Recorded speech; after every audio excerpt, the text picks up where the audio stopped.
नमस्कार मित्रांनो. आज स्वतःला एक प्रामाणिक प्रश्न विचारा. तुमचा मेंदू खरंच तुमच्या सोबत आहे का, की तोच तुमची सर्वात मोठी समस्या बनला आहे? सकाळी डोळे उघडताच चिंता सुरू होते. दिवसभर नको त्या विचारांचा भडीमार, गेलेल्या कालचा पश्चाताप, येणाऱ्या उद्याची भीती आणि रात्री झोपताना तेच विचार पुन्हा पुन्हा मनात फिरत राहतात.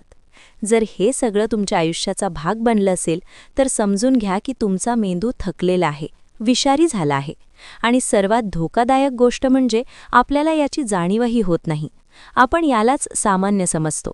आपल्याला वाटतं सगळ्यांच्या बाबतीत असंच होत असतं. पण सत्य हे आहे की प्रत्येक माणसाचा मेंदू असा नसतो, तर तो तसा बनवला जातो. या वेगवान जगात आपण आपल्या शरीराची रोज काळजी घेतो, आंघोळ करतो, स्वच्छ ठेवतो, चांगलं अन्न देण्याचा प्रयत्न करतो. पण आपल्या मेंदूची स्वच्छता आपण वर्षानुवर्षे विसरलो आहोत. आणि घाणेरडा मेंदू कितीही हुशार, कितीही प्रतिभावान असला तरी तो तुम्हाला कधीही आनंदी राहू देत नाही, पुढे जाऊ देत नाही. म्हणूनच आज अनेक लोकांकडे सगळं असूनही आतून पोकळपणा असतो. पैसा आहे पण समाधान नाही, माणसं आहेत पण शांती नाही, स्वप्न आहेत पण धैर्य नाही. इथेच ही पुस्तकाची डिटॉक्स युअर माइंड तुमच्या आयुष्यात एंट्री होते. हे पुस्तक तुम्हाला हवंहवंसं मोटिवेशन देत नाही, तर तुम्हाला आरसा दाखवतं. तुमचा मेंदू रोज कसा हळूहळू विष पितो आहे हे ते स्पष्ट करतं. आणि त्याहूनही महत्त्वाचं म्हणजे ते विष बाहेर कसं काढायचं हे शिकवतं. कारण जोपर्यंत मेंदू स्वच्छ होत नाही तोपर्यंत तुमची मेहनत, तुमची प्रार्थना, तुमची योजना सगळ्याच अपूर्ण राहतं. जरा विचार करा, जर तुमचा मेंदू हलका झाला तर, तुमचे विचार तुमच्या नियंत्रणात आले तर, भीतीने तुमचं आयुष्य चालवणं थांबवलं आणि तुम्ही स्वतः तुमच्या आयुष्याचे चालक बनलात तर तुमचं आयुष्य कसं असेल? हाच बदल या ऑडिओबुकचा उद्देश आहे. आजच्या या व्हिडिओमध्ये आपण पाहणार आहोत की नकारात्मक विचार कसे नकळत आपले निर्णय बिघडवतात, ओव्हर थिंकिंग कशी आपली ऊर्जा शोषून घेते, भूतकाळाचे अनुभव आपल्याला वर्तमानात जगू देत नाहीत आणि आपण नकळत स्वतःच्याच मेंदूचे कैदी कसे बनतो. पण याचसोबत आपण हेही शिकणार आहोत की मेंदूचा डिटॉक्स कसा करायचा, विचार हलके कसे करायचे आणि आतून मजबूत कसे व्हायचे. हा व्हिडिओ फक्त ऐकण्यासाठी नाही तर अनुभवण्यासाठी आहे. काही गोष्टी कदाचित टोचतील, काही सत्य समोर येतील, पण लक्षात ठेवा, जोपर्यंत सत्य टोचत नाही तोपर्यंत बदल सुरू होत नाही. जर तुम्हाला तुमचं आयुष्य फक्त चालत राहिलेलं नको असेल, तर योग्य दिशेने पुढे जाताना पाहायचं असेल आणि तुमचा मेंदू तुमचा शत्रू न राहता तुमचा सर्वात मोठा साथीदार व्हावा असं वाटत असेल, तर हा व्हिडिओ शेवटपर्यंत नक्की पहा. अध्याय पहिला, मेंदूत साचलेलं विष. जरा लक्ष देऊन ऐका, कारण हा अध्याय तुमच्या आयुष्यातील सर्वात सामान्य पण सर्वात दुर्लक्षित समस्येवर बोलतो. आपल्यापैकी बहुतेक लोकांनी हे मान्य केलं आहे की सतत तणावात राहणं, लहान सहान गोष्टींवर जास्त विचार करणं, रागावणं, हेवा वाटणं हे सगळं सामान्य आहे. पण सत्य हे आहे की हे अजिबात सामान्य नाही. हे मेंदूत हळूहळू साचत जाणारं विष आहे. फरक एवढाच की हे विष दिसत नाही, त्याला वास नसतो, पण ते आतून तुमचे विचार, तुमची ऊर्जा आणि तुमचे निर्णय मारून टाकतं. जसं शरीरात घाण साचली की आजार होतो, तसंच जेव्हा मेंदूत नकारात्मक विचार, भीती, राग आणि तक्रारी साचतात तेव्हा आयुष्य जड वाटायला लागतं. तुम्ही विनाकारण थकता, कारण नसताना चिडचिड करता आणि हळूहळू स्वतःलाच नकोसं वाटू लागतं. सर्वात धोकादायक गोष्ट म्हणजे हे विष एका दिवसात तयार होत नाही, ते वर्षानुवर्षे साचत जातं.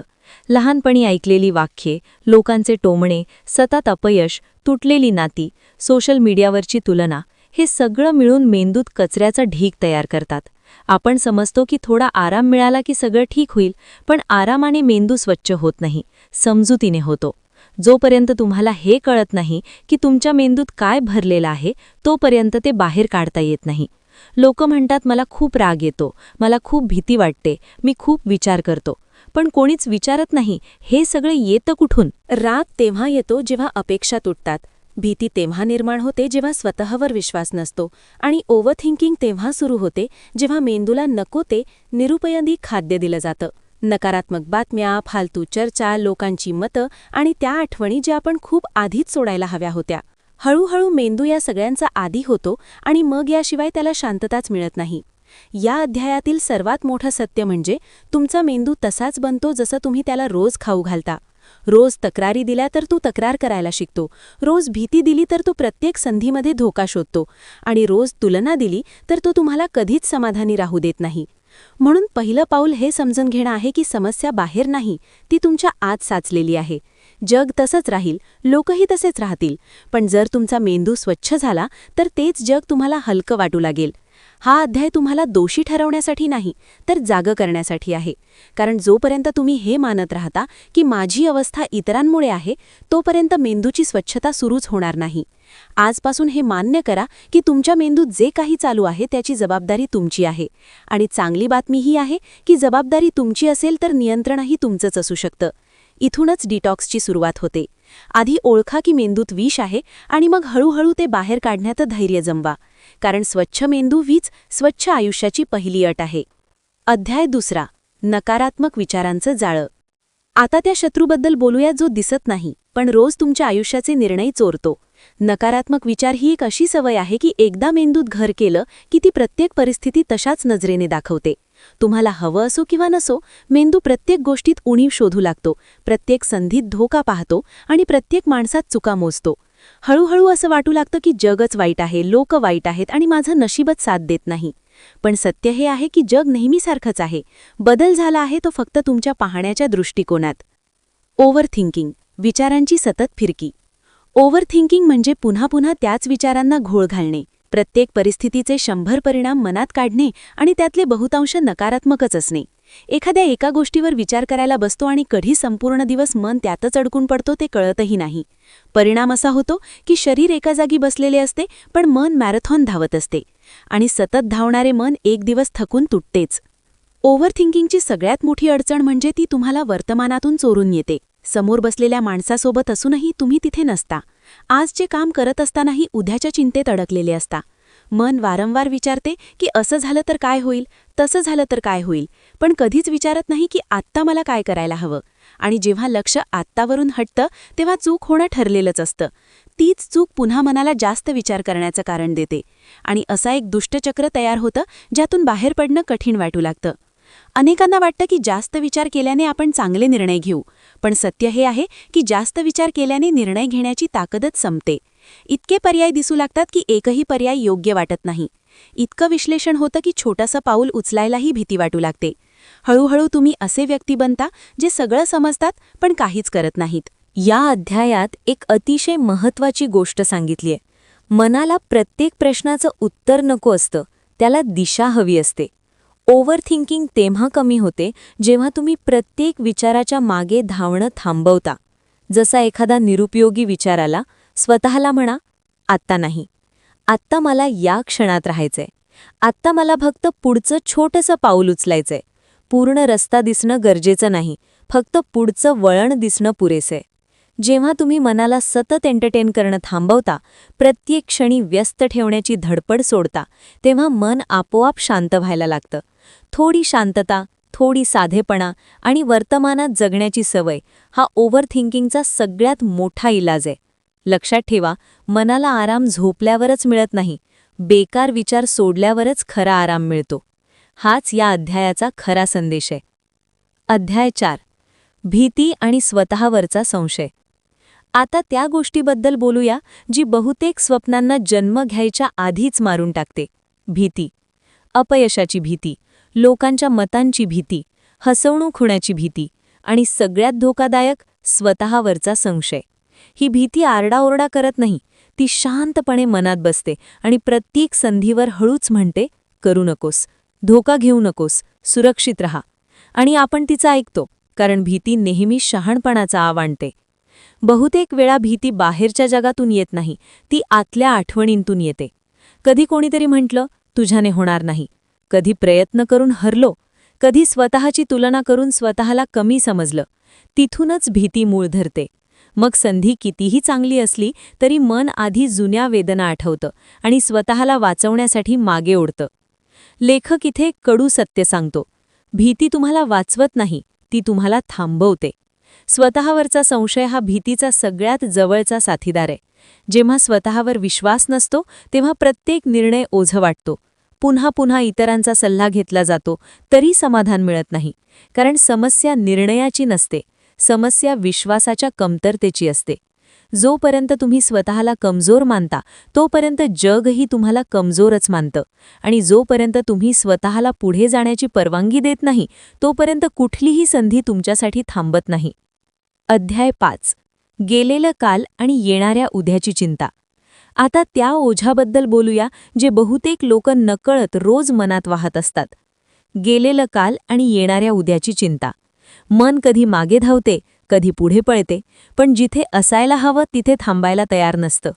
भूतकाळातील चुका, अपूर्ण निर्णय, तुटलेली नाती आणि काश मी असं केलं असतं, काश तसं केलं असतं, हा काश शब्द मनाला सगळ्यात जास्त थकवतो.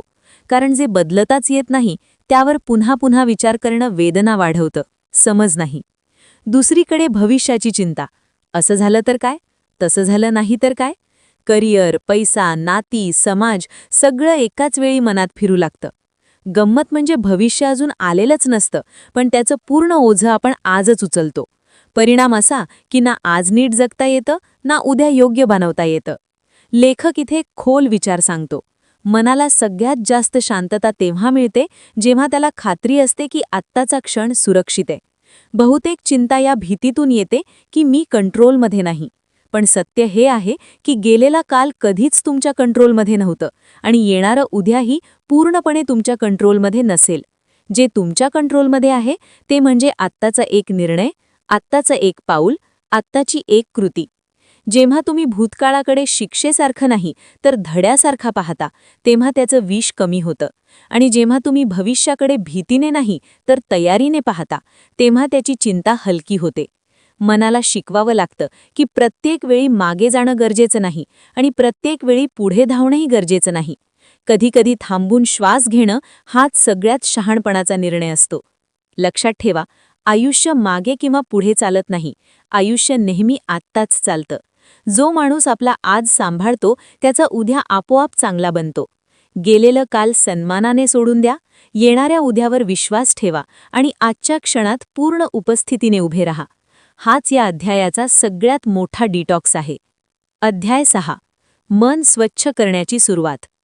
आतापर्यंत आपण मनात साचलेलं विष ओळखलं, त्याची कारणं समजून घेतली आणि नकारात्मक विचार, ओव्हर थिंकिंग, भीती आणि चिंता कशा आपल्या ऊर्जेला शोषून घेतात हे पाहिलं.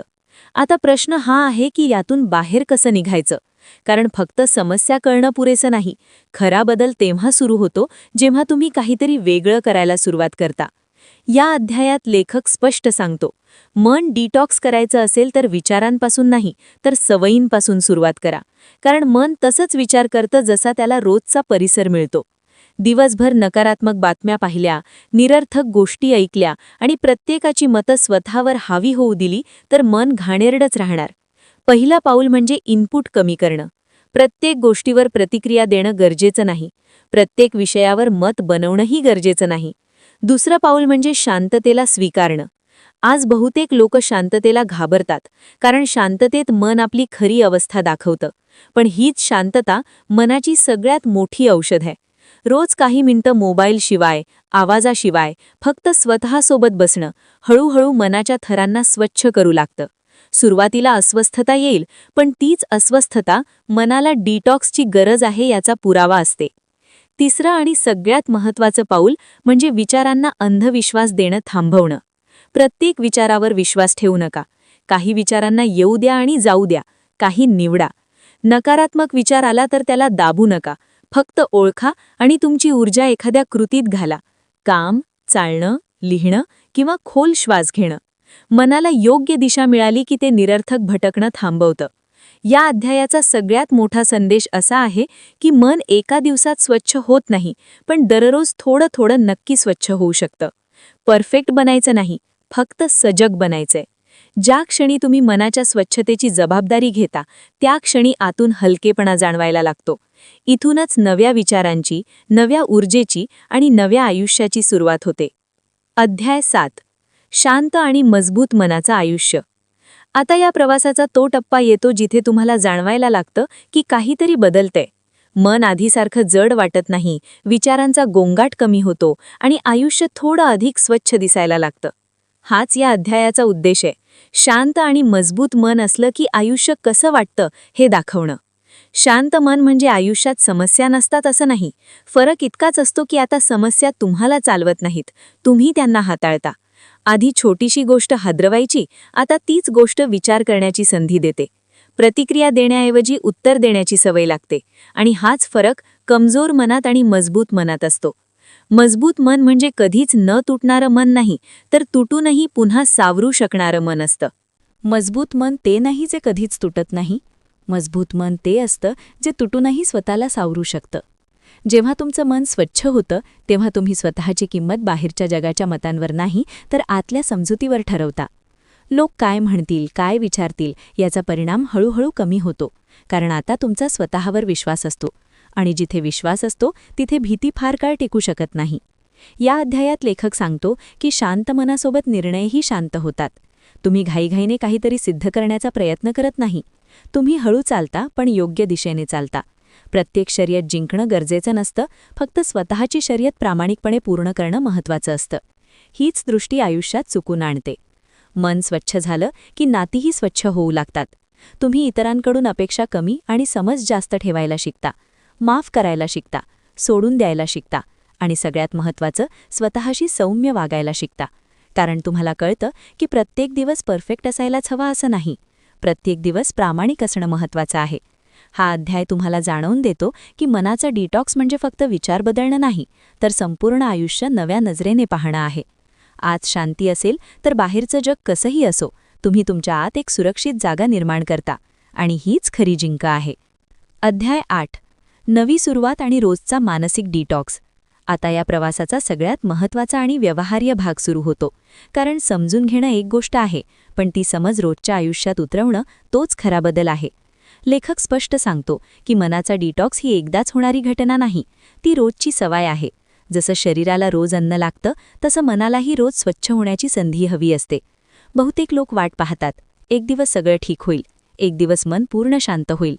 पण सत्य हे आहे की मनाला रोज सांभाळावं लागतं. काही दिवस हलके असतील, काही दिवस जड.